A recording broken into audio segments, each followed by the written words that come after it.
I'm going to be sharing another episode of my Beginner's Guide to Nail series, and today we're going to be talking about how to clean our nail tools and how to care for them.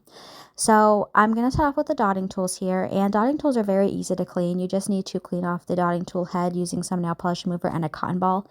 Now I like to clean the actual handle of the dotting tool just because sometimes polish can get on that.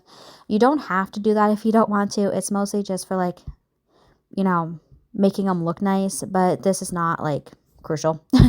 And the reason why you want to clean your dotting tools is because when you use dotting tools, whether it's for polka dots, reverse stamping, whatever it is, polish can dry on the dotting tool head, and it can cause your future designs not to turn out as crisp and as clear as you may want them to.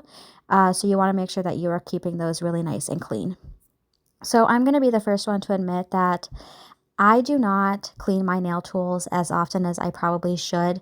And it's usually because I like to film all my videos in bulk. Like I like to plan the month after, like all at once. And I like to just take a few days to get all of those videos and YouTube shorts filmed and then put the videos on my laptop so I have them ready to go. And usually once I get done filming a bunch of stuff, I'm like, I'm just going to go ahead and clean my dotting tools, my nail tools on another day. And then I end up having to clean everything at once. So I definitely need to get better at cleaning after each use. All right, so when it comes down to the actual detail brushes, you want to make sure that you are not submerging them in nail polish remover for that long. Like I'm just doing this enough to get the nail polish off of the brush and the acrylic paint, because I also use these for acrylic paint too. Because if you leave them suspended in the nail polish remover for too long, it can actually break down the glue that's holding those bristles into the actual nail tool. And you don't want that to happen because obviously like the bristles can fall out. It can make the brush not work properly, and you don't want to do that. So especially if you are using acetone, you want to make sure that you are just being only in and out for a few seconds at a time, and you are not letting them sit in there for too long, like I said. I actually made that mistake when I first started doing nail art. I left it in there like for a couple of hours, or yeah, I think it was like a couple of hours, thinking it wasn't going to do anything, and I ended up having to throw that brush away because of that reason. So we learn from mistakes. So I also like to dunk them in some hot soapy water just to get the residue of the nail polish remover out. I actually saw someone do this and they said it made a huge difference, and I can verify that it does.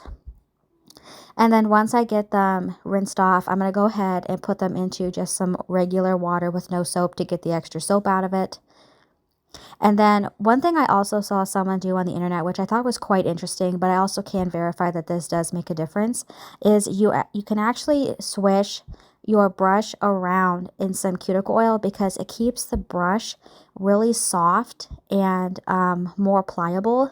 And this really does make a huge difference. So I'm just using a little plastic baggie to do this because I didn't want to ruin the background scrapbook paper that I use for my backgrounds here. And you don't want to put a lot of oil in, but you just want to do enough that it keeps those bristles really, really soft and flexible and just nicer for a longer period of time.